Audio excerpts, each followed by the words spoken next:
Hello, and welcome to the Bible Stories Now channel. Imagine a world where strength isn't found in who yells the loudest or dominates others, but in those who know how to stay calm, in those who act with gentleness. Sounds strange?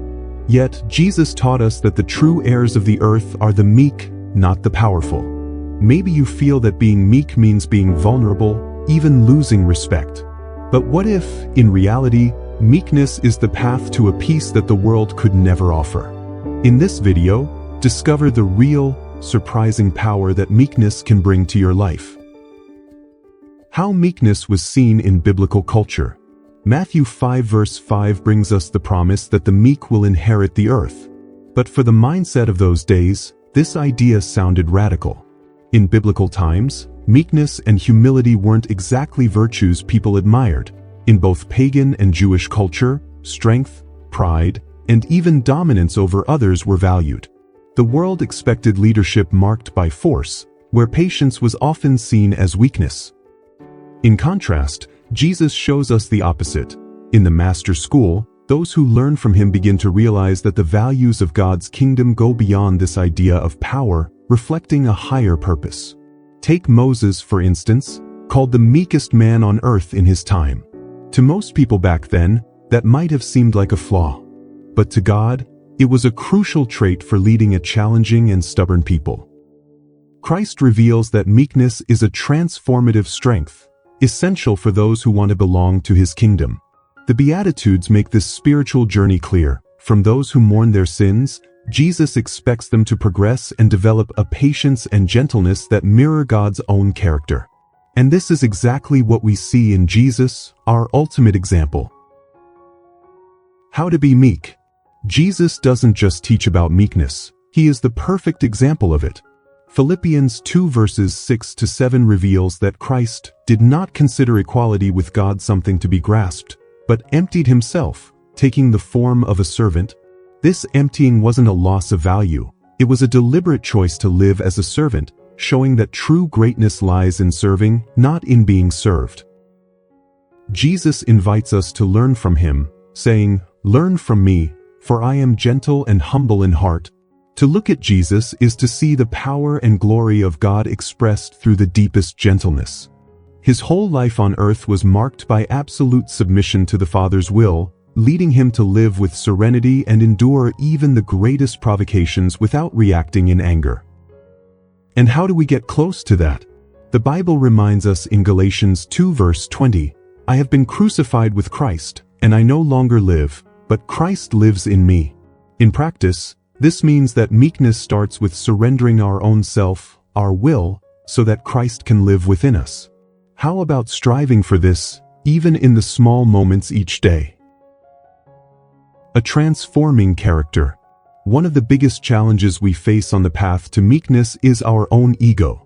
Pride, vanity, and even the need to stand out are characteristics that seem ingrained in us. What's interesting here is that this desire to exalt ourselves actually brings the opposite of what we want. Instead of peace, we find restlessness. When we try to dominate, what we really achieve is anxiety and conflict. The origin of the spirit of vengeance lies in wounded pride, something that, according to the Bible, is part of our fallen nature. Psalm 149 verse 4 reminds us that the meek are adorned with salvation, not vanity. Moreover, the selfless love described in 1 letter to Corinthians 13 shows us that true meekness comes with a patience that endures all things and a kindness that expects nothing in return. This love is victory over pride and the secret to a life that reflects the peace of Christ. Maybe now is a good time to ask, how do you react when someone offends or challenges you? Could this be an opportunity to practice humility and show the patient love that Christ exemplified? Rewards for the meek. The life of Jesus shows us that true peace doesn't depend on the circumstances around us. Even though he faced opposition and persecution, his inner peace remained unshaken. He left us this peace as a legacy, saying, "Peace I leave with you, my peace I give you." Here, he's teaching us that God's peace goes beyond any human understanding and is available to those who sincerely seek him. It's interesting to see that this same peace shines through in the lives of those who live with meekness. Those who choose this stance amid adversity find rest by taking on Christ's yoke, a yoke that's light, because we are no longer alone. In practical terms, Christ's peace and meekness show up in our homes and daily relationships, where disputes give way to harmony. Have you experienced how Christ's peace can transform even the most difficult conflicts? By living in meekness, we find a joy that doesn't depend on material wealth or the approval of others. Eternity in perspective. The promise to the meek reaches beyond the present. It points to an eternal inheritance. Jesus says that the meek will inherit the earth, but this earth isn't like the one we know today. It won't be marked by pain, violence, or injustice. The Bible speaks of a new earth where righteousness dwells, as mentioned in 2nd letter of Peter 3 verse 13. In eternity, God's children will enjoy a life free from fear, hunger, or thirst, where Jesus himself will be with them, ensuring that suffering is no more. And it's through self-denial that we begin to experience this reality. It's amazing to think that the path to this heavenly inheritance involves a process of self-renunciation, just as Christ did to give us life. Are we ready to walk this path? In this moment, wherever you are, I invite you to lift your thoughts to God and receive the blessing of a powerful prayer that I will begin now. Loving God, we praise your name because you are gentle and humble, showing us that true peace comes from you.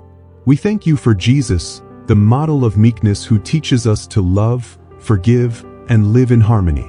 We ask that your Spirit help us surrender our pride and desire for recognition, replacing them with Christ's peace and humility.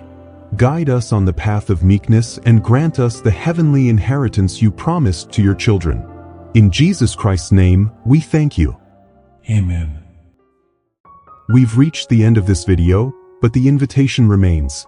How can you apply meekness in your life? Where do you feel the deepest need for peace and humility? Share in the comments what resonated with you most and how you plan to live it out in your daily life. And if this message brought something new to you, subscribe to the channel, like this video, and share it with someone who needs this peace. Are you ready to live meekness the way Christ did? See you in the next video.